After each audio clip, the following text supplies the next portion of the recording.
탁월한 것만 있는 건 아닙니다. 또 기능을 중심으로 모이는 것도 아닙니다. 기능을 중심으로 모이고 탁월한 것으로 교회를 채워나간다고 한다면 여기 앉아 계신 분들 중에 우리 에덴 성가대 대원들보다 찬양을 잘 하실 분들이 여럿 계신 줄 압니다. 그러나 저는 제가 부임하고 수요일 예배 우리 에덴 성가대가 나날이 하나님 앞에 마음을 다하는 찬양을 올려드리기를 원합니다. 이렇게 말씀을 드리고 수요일 날은 우리 에덴 성가대가 주님 오실 때까지 찬양해야 된다 이 말씀을 드렸습니다. 기억하실는지 모르겠는데 우리 에덴 성가대 찬양을 들으면서 틀렸다, 안 맞는다, 왜 안 보이겠습니까? 그런데 그런 기능만 본다면 사실은 여기 에덴 성가대 대원들도 내가 이 나이에 무슨 찬양을 해 이렇게 포기하실 수 있을 겁니다. 그런데 우리는 기능보다도 우리 에덴 성가대에 계신 우리 장로님들, 권사님들이 그동안 평생 신앙생활 해오시면서 예수님 믿으시면서 가지고 계셨던 신앙의 연조와 연륜이 묻어나는, 저희도 나이가 들면 이보다 더 잘하리라고 하는 보장이 없는데 이분들이 그런 신앙의 연조를 가지고 저 나이에도 저 연세에도 아름다운 찬양을 하기 위해서 이렇게 오셔서 우리의 마음을 하나님을 향할 수 있도록 도와주신다 이런 생각만 하면 저는 그게 참 은혜가 돼요. 그래서 여러분 오늘 보니까 우리 이윤기 장로님이 답답하시니까 소리를 내서 찬양을 하시는데 이런 걸 보면서 얼마나 기쁘고 좋아요. 그렇죠?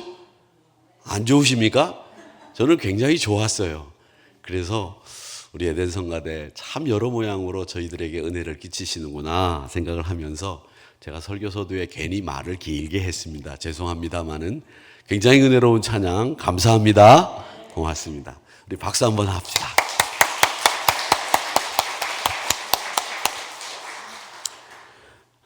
이스라엘 백성들은 은혜 없이 살 수 없는 사람들이었습니다. 우리도 마찬가지입니다. 은혜 없이는 살 수 없습니다.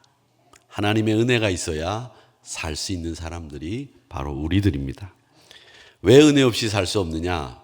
이스라엘은 하나님이 택하시고 하나님을 사랑해야 되고 하나님을 섬겨야 되도록 하나님이 꽉 붙드신 민족이 이스라엘 백성들이기 때문에 은혜 없이는 살 수 없습니다. 그런데 이스라엘 백성들이 그렇게 살지를 못했습니다. 그래서 하나님이 돌아오라 권면하시는 겁니다. 이스라엘이 돌아가야 되는 이유가 여러 가지가 있겠지만 제일 먼저는 은혜 없이 살 수 없는 사람들, 은혜로만 사는 사람들은 하나님을 사랑하지 않으면 곧 죽은 생명입니다. 여러분이나 저나 은혜 없이 사는 것은 곧 죽은 것이다 이렇게 생각하시면 됩니다. 우리가 은혜를 가지고 살아야 살아있는 것이고 은혜를 가지고 살아야 우리가 하나님의 사랑 속에 있다, 믿음 생활한다 이렇게 이야기하는 겁니다. 오늘 말씀을 보면 배역이라는 단어가 나옵니다. 배역. 히브리 말로 쇼비브라고 하는데 이 쇼비브라고 하는 단어는 배역이라고 하는 하나님께 돌아선다라는 말하고 또 하나님께로 돌아간다라는 말하고 같은 어원을 가지고 있는 말입니다. 그러니까 여러분 배역한 사람은 하나님께로 꼭 돌아가야 됩니다. 그리고 배역을 하지 않더라도 우리는 하나님 곁에 살아야 되는 배역할 수 없는 사람들이 바로 우리들이라고 하는 겁니다. 그러니까 우리는 하나님께로 돌아가야 되고 배역해야 될 것은 우상 숭배에 대해서는 단연코 배역해야 됩니다. 거절해야 됩니다. 이게 우리 신앙생활을 해야 되는 우리의 모습입니다. 우상 숭배라고 하는 것은요, 하나님을 사랑하지 않는 것을 통틀어서 우상 숭배라고 합니다. 그래서 요한 사도는 요한일서 2장 15절에서 이렇게 얘기합니다. 이 세상에 있는 것이나 이 세상이나 어떤 것도 사랑하지 말라. 누구든지 세상을 사랑하면 아버지의 사랑이 그 안에 있지 않다. 이렇게 말씀하셨습니다. 여러분, 세상을 사랑하지 마십시오. 세상에 있는 게 좋은 게 많이 있습니다. 요즘은 세상이 더 좋아요. 그렇죠? 세상이 좋습니다. 교회는 오면 계단도 올라와야 되고 엘리베이터도 타야 되는데 세상에 있는 식당의 엘리베이터를 타면 아주 호화스럽고 아주 럭셔리한데 교회 엘리베이터는 삐걱거리면서 끼리리거리면서 소리가 나면서 다치고 뭐 그렇습니다. 시설로 따지자면 이 세상에 있는 곳에 좋은 시설을 가지고 있는 것이 얼마나 많습니까? 그리고 쾌적한 곳도 많고 좋은 곳이 많습니다. 뭐 요즘 보니까 젊은이들은 인터넷으로 검색을 해가지고 좋은 데란 좋은 데는 다 찾아다니더라고요. 근데 우리 뭐 그런 데 안 가도 우리는 늘 다니는 데만 다니니까 말이죠. 그렇죠? 뭘 아워구사팔 가서 커피 마시고 뭐 교회 오고 안 그러면 여기 밑에 내려가지고서 뭐 사천루 가가지고 짜장면 먹고 말이죠. 좀 기분 좋으면 스타벅스 가서 커피 마시고 말이죠. 그렇죠? 이게 우리 동선인데 젊은 친구들은 뭐 샅샅이 검색을 해가지고 여기저기 안 다니는 데가 없고 좋은 데를 다 찾아다니더라고요. 세상이 이렇게 좋습니다. 그런데 여러분 이렇게 요즘 오늘 어제 날씨가 제일 좋은 것 같아요. 지난주도 날씨가 별로 안 좋았다고 그러던데 이렇게 좋은 날씨에 갈 곳도 많으신데 어떻게 여기까지 오셨습니까? 얼마나 감사한지요. 여러분 잘하셨습니다. 여기 하나님 앞에 나온 여러분들이 승리한 성도님들이신 줄 믿습니다. 이렇게 세상을 사랑하는 것이 하나님의 사랑이 없는 것이다. 그렇게 이야기를 하셨습니다. 그래서 야훼께로 여호와께로 돌아가야 된다고 하는데 우리가 돌아가야 된다고 하는 이 말씀을 가지고 많은 목사님들이 이런 선교를 했습니다. 우리의 마음밭을 기경하자. 그래서 기경하는 방법이 뭔지를 쭉 설교하시는 내용들이 많았습니다. 근데 저는 이 기경하자라는 말보다도 왜 기경해야 되는지를 우리가 알아야 된다고 생각합니다. 여러분, 우리 마음밭을 왜 기경해야 됩니까? 왜 갈아엎어야 됩니까? 그 이유는 우리 인간의 마음이요, 오늘 말씀처럼 가증한 상태이기 때문에 그렇습니다. 가증하다는 거죠. 우리 인간이 참 가증스러워요. 그렇죠? 마음은 안 그러면서도 얼굴로 말로는 아닌 것처럼 싹 꾸밀 줄 아는 것이 우리 인간밖에 없어요. 동물들은 자기가 가지고 있는 생각을 그대로 표현합니다. 아무리 주인이라도 자기가 먹는 걸 뺏어가면 합니다. 요것이 내가 매일 밥을 주는데도 지금 먹는 밥을 뺏어가면 숨기지를 못해요. 그런데 우리 인간만은 자기 마음을 숨길 수 있는 능력이 있어요. 이게 좋을 때도 있지만 나쁠 때가 더 많습니다. 그게 가증으로 연결되거든요. 자기 속마음을 숨기고 마치 안 한 것처럼 시침이 뚝 떼고 이렇게 사는 동물은 이 세상에 아무도 없습니다. 하나님의 창조물인 우리 인간밖에는 가증스러운 행동을 하는 동물이 없어요. 동물이라고 해서 죄송합니다마는 이건 살아있는 존재라고 하는 뜻으로 여러분들에게 말씀을 드리는 겁니다. 살아서 움직이는 생물들 가운데에서 하나님이 창조하신 창조물 가운데서 자기 마음을 숨길 수 있는, 그리고 마음과 전혀 상반되는 행동을 말로 표현할 수 있는 존재는 우리 인간밖에 없다는 겁니다. 그게 가증하다는 거예요. 그래서 하나님을 잘 섬기는 것처럼 이스라엘 백성들이 하나님 앞에 나와 제사를 드립니다. 이스라엘 백성들이 바알을 섬기고 몰록에게 아들을 바치고 아세라 목신을 섬길 때에도 하나님 앞에 나와서 제사하지 않았느냐? 아닙니다. 날마다 제사했어요. 하나님 앞에 소를 바치고 양을 바치고 비둘기를 바치고 바쳤어요. 그런데도 돌아가서는 바알을 섬기고 아세라, 몰록, 가증 신들을 다 모시면서 하나님과 동시에 그런 가증스러운 일들을 했다라는 겁니다. 근데 여러분 아십니까? 이 가증이라고 하는 말은 하나님 앞에 드리는 제물을 가리켜서 가증이라고 하는 말로 동일하게 쓰이는 단어입니다. 히브리 말로. 그러니까 하나님 앞에 동물을 드리고 하나님 앞에 제사를 드리면서도 돌아서서는 몰록에게 쫓아가서 자기 아들 중에 자식 중에 제일 좋은 놈을 불러 지나가게 하는 거예요. 이런 못된 짓을 서슴없이 행했다라고 하는 겁니다. 그래서 이 가증이라고 하는 말은 레위기 11장에 나오는 하나님이 금하신 동물들, 제사로 쓰일 수 없는 이런 동물들을 가리키는 말이었는데, 이 백성들이 자기를 더럽히는 일, 이런 일을 하나님은 가증이라고 말씀하셨다는 거죠. 그렇기 때문에 우리 사랑하는 성도 여러분, 우리는 신앙생활을 하면서 이 예레미야 선지자가 말씀하신 내용을 잘 듣고 익혀야 됩니다. 여러분, 하나님 앞에서 가증스러운 일 하지 않아야 됩니다. 이걸 우리는 가증스럽지 않게 하기 위해서 우리의 마음밭을 기경해야 돼요. 근데 우리는 마음밭을 기경하지 않으면 늘 가증스러운 행동을 할 수 있는 존재라는 거예요. 그래서 우리는 이 가증으로부터 자유로워야 됩니다. 또 우리가 마음밭을 기경해야 되는 이유가 있습니다. 뭐냐? 그 이유는 하나님께로 돌아가야 되는 그런 이유인데, 그 이유 중에 가장 큰 것은 우리가 흔들리지 않기 위해서 우리 마음밭을 기경하는 거예요. 우리가 흔들려요, 자꾸. 헛된 우상과 가증한 것을 버리는 게 쉽지 않습니다. 얼마 전에도 제가 어딜 갔는데 어떤 목사님이 그래요. 윤창용 목사 무슨 띠냐고. 목사가 목사한테 띠를 물어봐. 응? 그래서 제가 소띠라고 그랬더니 소띠면 열심히 일해야 된다고. 뭔 소리야 이게. 성경에 그런 얘기가 나와요? 성경의 레위기 14장쯤에 소띠는 열심히 일해야 되는 나이 때입니다, 이런 게 나와요? 안 나오잖아요. 그래요. 그런데 우리 예수 믿는 분들은 그런 걸 상관없이 사는 분들인데 그런 얘기를 하더라고요. 열심히 일하는 소리. 그리고 어떤 분은 저한테 그런 얘기도 했어요. 제가 부산에서 목회할 때, 목사님 생일이 언제입니까? 5월입니다. 5월소군요. 5월소가 일을 많이 합니다. 뭔 성경에도 없는 이야기를 이런 얘기를 하냐고. 그런데 우리 예수 믿는 사람도 이런 얘기로부터 자유롭지 못하다는 거예요.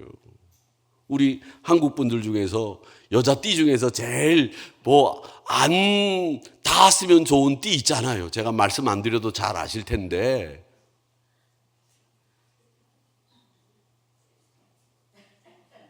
왜 그러세요? 벌써 머릿속에 계산하고 계시죠? 저는 알고 있습니다. 저보다 7살 많은 분들이에요. 아닙니다. 이렇게 예수 믿으면서도 세상의 시류나 우리의 전통적인 종교, 그리고 전통 종교에서부터 나오는 무속신앙에 우리가 쩔어 있는 거예요. 그런 환경 속에서 사는 거죠. 그런 말들을 들으면서 사는 거예요. 이게 신앙생활에 있어서 굉장히 영적인 걸림돌이 된다는 거죠. 어떤 목사님이 그런 얘기하는 거 제가 말씀드린 적이 있죠. 인도네시아 발리에서 제가 여행을 갔는데, 목사님, 어떻든가요? 거기는 가니까 영적으로 굉장히 혼탁합디다. 그렇습니다. 우리가 가는 동남아시아는 우상에 쩔어 있는 나라들이 많이 있어요. 그래서 가서 우리가 그냥 덜렁덜렁 패키지 여행 간다고 깃발 따라다니면서 가는 거 조심하셔야 된다고 저는 생각해요. 왜냐? 거기는 영적으로 굉장히 혼탁한 곳이기 때문에 똑바로 영적으로 서 있지 않으면 안 된다는 거죠. 많은 선교사들이 들어가는 데는 그만한 이유가 있는 거예요. 우리는 영적인 눈을 뜨고 있는 사람들이잖아요. 그런데 이상하게 교회가 문을 닫을 지경이 됐니, 교회가 없어지니, 교회가 어떠니, 그래도 미국 가면 교회들이 쫙쫙쫙쫙 있는 걸 보면 마음이 굉장히 좋아요. 어디든지 교회가 있거든요. 거기서 젊은이들이 나오고 거기서 예배드리는 분들이 나오는 걸 보면 굉장히 기분이 좋고 잘 왔다, 이런 생각이 드는 거예요. 그게 영적으로 깨어있는 사람들이, 영적인 분별력이 있는 사람들이 하는 행동이죠. 그렇기 때문에 여러분, 동남아시아 갈 때는 여기 와서 한 일주일 철야를 하고 가세요. 그냥 가시지 마시고. 아셨죠? 아멘 하셨어요? 그럴 필요까지는 없습니다. 제가 오버했습니다마는. 근데 그런 것에 무신경하지 말라는 말씀입니다. 그리고 우상을 섬기는 분들 가운데 예수를 믿는 분들이 계세요. 우상을 섬기다가 예수를 믿는 분들. 이런 분들이 양다리를 걸치고 계신 분들이 계십니다. 근데 이분들이 양다리를 걸치는 이유가 뭐냐 알아보면 그 내가 원래 믿던 우상들이 내가 예수 믿는다는 이유로 해코지를 할까봐 양다리를 걸친다는 거예요. 여러분, 만왕의 왕이신 하나님이 계십니다. 여러분들이 하나님을 절대 믿는다고 한다면, 여러분들이 하나님을 의지하시면 우상이 여러분을 해코지하지 못하고 범접하지 못합니다. 이런 자신감이 있어야죠. 여러분 결정에 대한 확신과 여러분이 예수 그리스도를 믿는다고 하는 분명한 소명을 가지고 나가면 우상은 여러분 해코지를 못해요. 근데 실제적으로 우상을 섬기던 분들이 예수 믿으면서 늘 조심하는 이유가 내가 믿던 우상이 나한테 해코지를 할까 봐 겁난다라는 말을 하는 거예요. 이런 흔들리는 신앙, 이 신앙이 여러분 올바로 자랄 수 있겠습니까? 여러분 버리셔야 돼요. 그리고 분명한 것은 우리가 장차 임하게 될 부활의 영광을 전하는 믿음의 사람들입니다. 그렇기 때문에 세상은 하나님을 믿지 못하도록 자꾸 우리를 막아요. 교회 가지 못하도록 막고, 하나님을 믿지 못하도록 막고, 가증스러운 일을 하도록 막고, 이렇게 자꾸 흔들리게 한단 말이죠. 흔들리지 않기 위해서는 여러분들이 마음을 기경해야 되는데, 야훼께로 돌아가야 되는데, 여러분 이 흔들리는 신앙 중에 제일 큰 우리의 감정이 뭐냐? 두려움이에요. 두려움. 여러 가지 두려움이 여러분 신앙의 발목을 잡습니다. 믿음의 가장 큰 적수는요, 두려움입니다. 성경 가운데 제가 왜 두려움을 얘기하느냐면 이 예레미야서가 두려움에 대해서 제일 많이 이야기하고 있는 책이에요. 히브리서 12장 28절에서 이렇게 얘기하죠. 우리가 흔들리지 않는 나라를 받았습니다. 하나님 나라를 받은 사람들입니다. 그런즉 은혜도 받읍시다. 이 흔들리지 않는 나라를 받고 은혜를 받았기 때문에 우리는 경건함과 두려움으로 하나님을 기쁘시게 섬겨야 됩니다. 그러면서 우리가 두려워해야 될 존재는 오직 한 분, 하나님이십니다. 이렇게 이야기하고 있는 겁니다. 흔들리지 않는 하나님의 나라를 받았고 은혜를 받았기 때문에 두려움과 경건함으로 하나님을 기쁘시게 섬기는 사람, 이게 우리여야 된다는 거예요. 하나님만 두려움으로 섬기자. 온전한 사랑은 두려움을 내쫓는다고 하지 않았습니까? 이 두려움이 우리를 흔들리게 하기 때문에 우상은 계속 우리에게 두려워해라, 두려워해라 속삭이는 겁니다. 그렇기 때문에 여러분 두려워하지 마셔야 되는데 이 두려움이라고 하는 녀석은요, 여러 가지 얼굴로 여러분을 찾아가요. 다양한 얼굴로 여러분을 찾아가서 꽁꽁 묶어 놓습니다. 이 두려움에 사로잡히게 되면 먼저 하나님과의 관계가 멀어집니다. 하나님의 능력과 사랑에 대해서 믿음이 안 가요. 불신이 생기고 의심이 생기고 그분을 온전하게 의지하지 못하도록 자꾸 우리를 만들어 갑니다. 마치 어둠 속에서 길을 잃고 부모님을 잃어버린 것처럼 그렇게 헤매이고 허덕거리게 만드는 것이 뭐냐? 두려움이에요.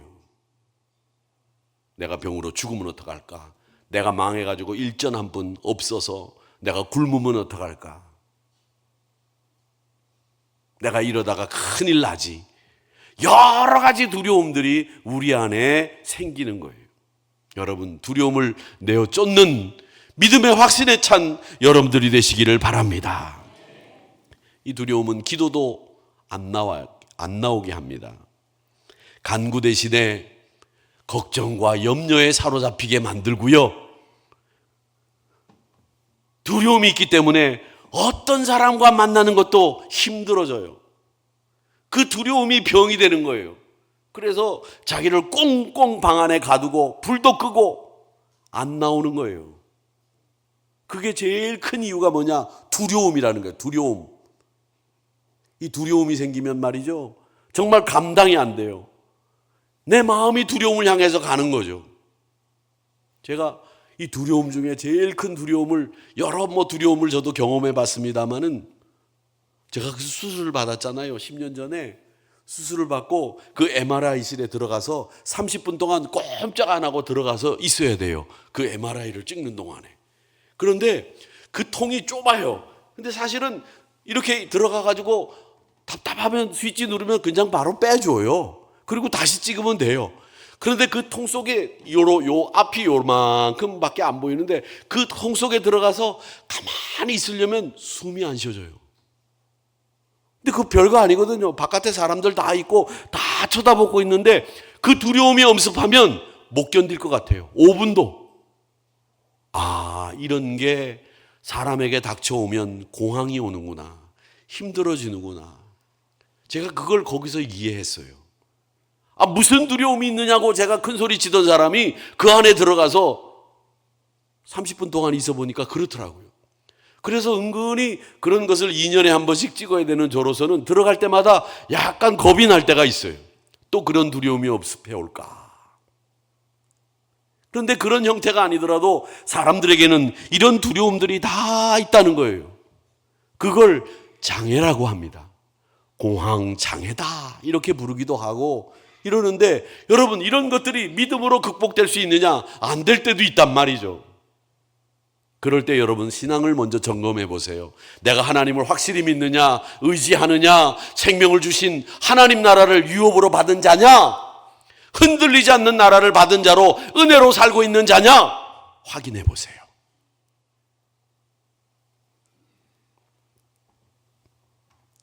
하나님 앞에 매달리면 우리는 하나님으로부터 용기를 받는 사람입니다. 하나님이 담대함을 주시는 거예요. 그런데 두려움이 이런 걸 다 끊어놓는단 말이죠. 세 번째로 하나님께로 돌아가야 되는 이유는 진실하고 공의로 정의로 살기를 다짐해야 함. 이게 하나님께로 돌아가는 것이고 이렇게 살기 위해서 우리 마음밭을 기경해야 합니다. 이스라엘 백성들이 하나님께로 돌아오지 않고서 항상 말했던 게 뭐냐면 거짓 맹세를 해요. 거짓 맹세. 거짓 맹세. 그리고 이스라엘 백성들이 말이죠. 유대인들이 말이에요. 얼마나 인색한 사람인 줄 압니까? 여러분 아시죠? 베니스의 상인이라고 하는 소설 속에 나오는 유대인 상인. 예? 그렇게 인색하고 철두철미한 사람들이 유대인들인데 이 사람들이 거짓 맹세를 밥 먹듯이 했어요. 이웃에게 맡긴 돈이나 물건을 욕심으로 자기 것으로 만든 다음에 아닌 척 거짓 맹세하고 이웃에게 줘야 될 품삯을 가로채고 착취를 일삼고 하나님의 백성이라고 보기 어려운 일들을 자행하면서 하나님 앞에 가서는 아닌 것처럼 싹 입 닫고 말이에요. 세상에 나가서 여러분들이 빚진 것이 있으면 갚으세요. 제가 늘 말씀드리지만 우리 신앙인들은 빚지고 살면 안 됩니다. 남의 돈 탐내지 마세요. 로또 사지 말라고 제가 말씀드리는데도 얼마 전에 보니까 우리 교회 마당에 로또가 굴러다녀. 우리 교인들 지갑에서 떨어진 것 같아요. 왜 일확천금을 노리고 거짓 맹세하고 그러냔 말이에요. 교회 안에서는 돈 거래하지 말라고 제가 늘 말씀드리는데 교회가 풍비박산이 나는데 별 큰 이유가 아니에요. 이 돈 거래가 교회를 굉장히 혼란하게 만드는 경우들이 많이 있기 때문에 제가 말씀드리는 거예요. 여러분 주려면 주시고 빌려주지 마세요. 그리고 제가 이런 말씀을 드리는 이유는 빌려달라고 하는 사람에게 안 빌려줄 구실을 만들어드리기 위해서 제가 이 말씀을 드리는 거예요. 우리 목사님이 돈 절대 교인들 간에 빌려주지 말라고 했다. 그렇게 이야기하고 빌려주지 마세요. 아셨죠? 목사가 그렇게 얘기하더라. 돈 거래를 해보면 사람의 인성을 알 수 있습니다. 시간 약속을 해보면 그 사람의 열심이나 게으른 것을 볼 수 있습니다. 이런 것을 다 맨날 밥 먹듯이 어기는 사람들은 거짓 맹세하는 사람들이에요. 꼭 갚아줄 테니까 걱정하지 말라. 그렇게 얘기합니다. 그리고 야, 너 한 달 후에 갚아준다고 그랬는데 왜 안 갚냐? 그러면 도리어 지가 화를 내요. 이게 돈 빌린 사람들의 만국의 공통적인 특징이에요. 그리고 돈 빌린 사람들의 만국의 공통적인 특징이 뭐냐? 자기 쓸 건 다 써요. 아닙니까? 맞아요. 제가 알아요. 그러니까 여러분, 교회 안에서는 우리 믿음의 사람들은 진실하고 정의롭고 공의로워 이런 이야기를 할 때 뭐 큰 공의를, 나라의 정의를 생각하지 마시고 우리 사람들과의 관계에서만 해도 정의를 이루세요. 그 이루는 것 중에 하나가 시간, 돈, 물질 깨끗하게 거래하고 깨끗하게 처리하셔야 됩니다. 내 기준과 내 판단으로 사람을 판단하고 저울질하고 말하고 재단하는 거 그거 공의 아닙니다. 남의 말 많이 하는 거 정의롭다고 생각하지 마세요. 그거 정의롭지 않아요.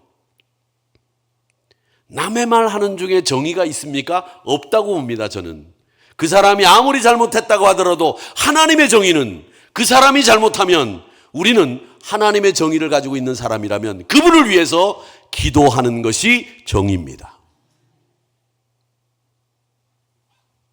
요즘 사회는요, 자기 기준으로 공의의 기준점을 삼기 때문에 내 판단으로 생각하고 내 판단으로 하나님의 말씀을 대신해서 공의를 운운하는데 하나님이 아브라함을 부르신 첫 번째 이유가 뭐냐? 하나님의 뜻을 행할 민족을 찾기 위해서 아브라함을 부르신 거거든요. 여러분을 왜 하늘의교회로 부르셨느냐? 하나님의 뜻을 행할 민족으로 여러분을 택하신 거예요. 그렇다고 하면 여러분에게 복을 주시기로 하나님이 작정하셨는데 왜 여러분이 복을 가로막습니까? 하나님의 복을 받아야죠. 그렇다면 우리가 공의를, 정의를 실현한다고 한다는 것은 믿음의 사람에게 있어서 정의 실현은 뭐냐? 그분을 위해서 기도해 주는 거예요. 그리고 여러분들이 분명히 보여주셔야 될 것이 있는데 하나님이 택한 백성은 복을 받습니다 라고 하는 걸 여러분의 삶으로 꼭 보여주셔야 됩니다. 꼭 보여주셔야 돼요. 자녀가 잘 되는 복을, 가정이 평안한 복을, 내가 하나님 앞에 헌신할 수 있는 건강을, 이 다 여러 가지 복이 있는데 그 복이 다 있으면 좋겠어요. 저도. 그런데 그런 복이 다 있는 분이 가끔은 있는데 요 복은 있는데 요 복은 없는 분이 있어요. 그냥 하나님이 주시는 거겠죠. 은사고 달란트니까. 그러니까 그런 것을 가지고 여러분 너무 심려하지 마세요. 하나님 말이죠. 똑똑한 건 주셨는데 내가 좀 이런 부분에서 약해. 이런 게 있어요. 다. 그런 것은 하나님이 저의 곁에 어떤 분인가를 도울 분을 이렇게 두시는 거예요. 그러니까 늘 감사하고 사는데 여러분에게는 분명히 하나님이 복을 주시려고 택하셨다는 거예요. 그게 하나님의 사명을 감당하는 일이라고 한다면 얼마나 좋은 일이에요.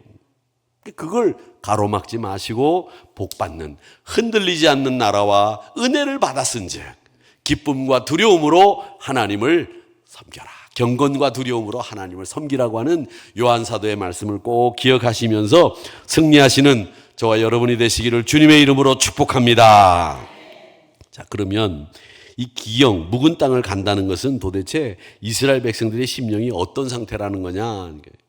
예수님이 이 묵은 땅을 갈아야 된다는 것에 대해서 말씀을 하신 게 있어요. 그게 뭐냐면 마태복음 13장에 보면 소위 씨 뿌리는 비유에 보면 이 땅의 비유를 말씀하시고 있거든요. 좋은 땅에서만 씨를 뿌릴 때 30배, 60배, 100배의 열매를 맺는다 이렇게 말씀을 하셨는데 이 세 가지 땅이 나옵니다. 그 세 가지 땅이 엉겅퀴, 가시떨기 나무, 길가, 돌짝밭, 여기에 씨가 떨어져 가지고서는 될 일도 안 된다는 이 얘기를 하셨어요. 그렇기 때문에 우리가 이 묵은 땅을 간다는 말이 무슨 말인지를 아셔야 됩니다. 묵은 땅을 가려면 여러분 어떻게 묵은 땅을 갈아야 되느냐? 여러분 마음밭을 가가지고 오늘 등 끓는 기계, 등 끓는 대나무 갖다가 마음밭을 막 긁는다고 앞을 막 긁어보세요. 긁어지나? 안 긁어지죠? 집에 가시면 이거 등 끓는 거 있으시죠? 없으세요? 우리 이 구역장 교육 같은 거 요즘에는 잘 안 가는데 가면 왜 시골에 가면 이게 시골 장터에 이렇게 대나무 등 긁는 거 하고 누르는 거 하고 이런 거 파는데 좀 사다 놓으시고 등 좀 긁으세요. 이 땅을 기경하듯 마음을 기경한다라고 하는 말은요, 다른 게 아닙니다. 제일 먼저 우리 마음문을 여는 거예요. 하나님을 향해서 마음문을 여는 거죠. 하나님을 향해서 내 마음문을 닫아놓은 분들이 있습니다. 하나님을 향해서 마음문을 여세요. 저는 하나님을 향해서 마음문을 제일 활짝 열고 살았던 사람을 꼽으라 하면 다윗을 꼽고 싶어요. 이 다윗은 항상 하나님을 향해서 마음문을 열어놓은 사람이었습니다. 그래서 하나님은 그를 향해서 뭐라고 그랬느냐? 내 마음에 합한 사람이다. 그게 마음문을 하나님 향해서 열어놓은 사람들이 받는 평가예요. 수많은 고난과 역경을 다윗이 겪지 않았습니까? 자기 말로도 눈물의 골짜기와 사망의 골짜기를 지났다고 말합니다. 그렇지 않습니까? 시편에 보면 그의 시편에 눈물의 골짜기와 사망의 골짜기를 지났습니다. 하나님의 사랑 의심할 수 있는 상황에 다윗은 여러 차례 그 길을 지났습니다. 그런데 하나님 앞에 원망하지 않았습니다. 하나님을 향해서 마음문을 닫지 않았습니다. 하나님을 향해서 항상 마음문을 열어놓고 하나님을 향해서 살았던 인물 다윗. 이 마음문을 여는 게 바로 우리 마음밭을 갈아엎는 거예요. 시편 18편 1절에 보면 나의 힘이신 여호와를 내가 주를 사랑하나이다. 그렇게 이야기를 하면서 이 고백을 매일매일 드렸습니다. 나의 힘이신 여호와여 내가 주를 사랑하나이다. 이 시편 18편 1절에 이 고백이 매일 아침 여러분의 고백이 되기를 축원합니다. 잊지 마세요. 시편 18편 1절 말씀. 내가 아침에 일어나면 매일 아침 이 고백을 드리며 하루를 시작하겠다. 나의 힘이신 여호와여 내가 주를 사랑합니다. 이렇게 하루를 시작해 보세요. 하나님을 향해서 마음을 열어놓고 하루를 시작하세요. 이게 내 마음밭을 갈아엎는 방법 중에 하나. 또 두 번째는요, 돌을 제거해야 됩니다. 돌짝밭에 있는 돌들이 많아요. 저희 강화도 선교센터에 여러분들이 일일 농장하러 가보셨죠? 안 가보신 분들은 계신데 가보신 분들은 아실 거예요. 거기 돌이 되게 많아요. 그런데 그 돌을 다 제거해가지고 돌을 한 무더기 이렇게 쌓아놓고 나니까 그 다음부터는 안 오시더라고, 아무도. 고구마도 안 심고 호박도 안 심고 그래서 지금 놀고 있어요. 그걸 어떻게 쓸까 지금 생각하고 있는데, 아니 그 고구마 밭을 뭐 1년에 매일 가는 것도 아니고 한 번씩 가는데 이제는 안 하겠다 그러시더라고. 뭐가 그렇게 바쁘신지 모르겠어요. 하여튼 저보다 더 바빠. 근데 그 돌을 갈아내고 나니까 거기에 특정한 돌이 있으면 특정한 식물만 자라는데 이 돌을 갈아내고 돌을 제거하고 나니까 어떤 것도 심어도 잘 된다는 거예요. 또 다윗 얘기를 해보겠습니다. 그의 마음에 많은 돌이 있었습니다. 외부의 원수들이 끊임없이 그를 괴롭혔고 사울 왕이 그를 10년 넘게 죽이려고 쫓아다녔으니까 왕이 되고 나서는 아들이 반역을 하지 않았습니까? 압살롬이라고 하는 아들. 얼마나 사랑했습니까? 자기가 제일 믿었던 사람이에요. 그런데 제일 믿었던 아들에게 반역을 당했어요. 늘 마음에 이런 돌들이 다윗을 짓누르고 있었단 말이죠. 또 내부의 돌은 없었습니까? 밧세바를 범했고 그 남편 우리아를 죽게 하지 않았습니까? 그 죄책감 때문에 다윗은 자기 베개를 적실 정도로 울었다고 했습니다. 그런데 그 무거운 마음속에 있는 돌들을 이 다윗은 잘 제거했어요. 그 제거하는 비결이 뭐냐? 시편 55편 22절에 보면 그 비결을 얘기하고 있는데 뭐라고 얘기하느냐? 내 짐을 여호와께 맡기라. 한번 따라합시다. 내 짐을 여호와께 맡기라. 돌을 제거하는 방법이 바로 그겁니다. 돌을 짊어지고 가다가 하나님 앞에 맡겼다는 거예요. 그래서 홀가분해졌다는 고백입니다. 사랑하는 성도 여러분, 땅을 기경하고 땅을 갈아엎어야 씨를 뿌려야 제대로 열매가 맺히는 것처럼 우리 마음밭을 갈아엎어서 새롭게 할 수 있는 방법 뭐냐? 쉽습니다. 여호와께 맡겨라.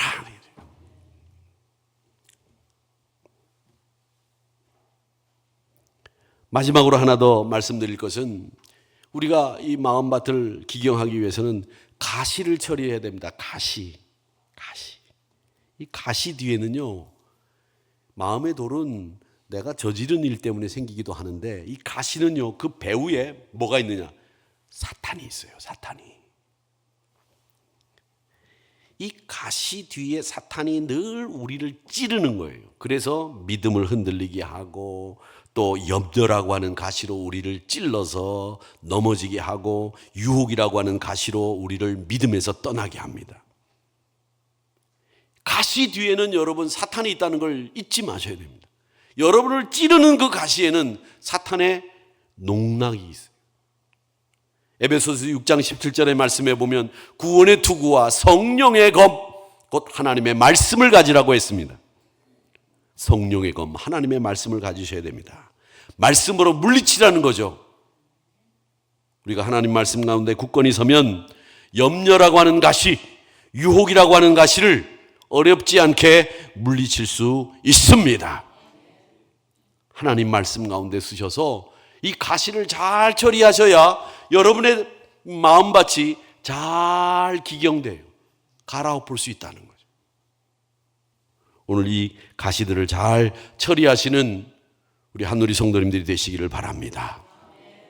우리 마음밭이라는 게 이게 늘 기경이 돼서 새로우면 되는데 나도 모르게 묵은 땅이 돼가지고 딱딱해지는 경우들이 있어요. 길가 같이 하나님을 향해서 좀 열린 마음이 돼야 되는데 딱 닫힌 마음이 되는 경우들이 있어요. 혹은 돌짝발처럼 내 마음을 누르는 이 짐이 우리에게 있을 수 있어요.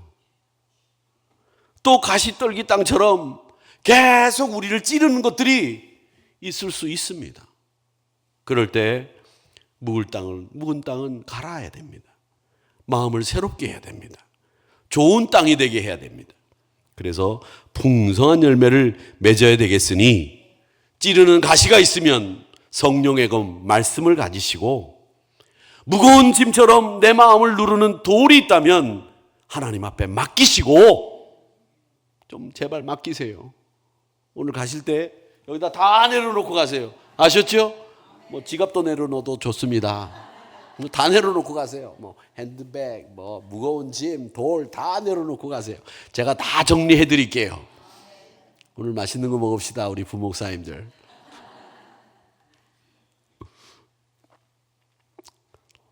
그렇게 살아가시면서 하나님을 향해서 항상 열린 마음, 사랑하는 여호와여 내가 주를 사랑합니다.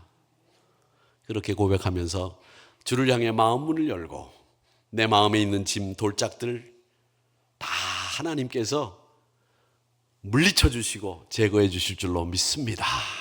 맡기고 또 가시같이 찌르는 그런 것들을 말씀으로 이기면서 갈아엎은 마음으로 늘 새롭게 승리하시는 우리 하늘이 성도님들이 다 되시기를 주님의 이름으로 축복하면서 우리 오늘 남은 한 주간도 승리로 이끄시기를 주님의 이름으로 축복합니다.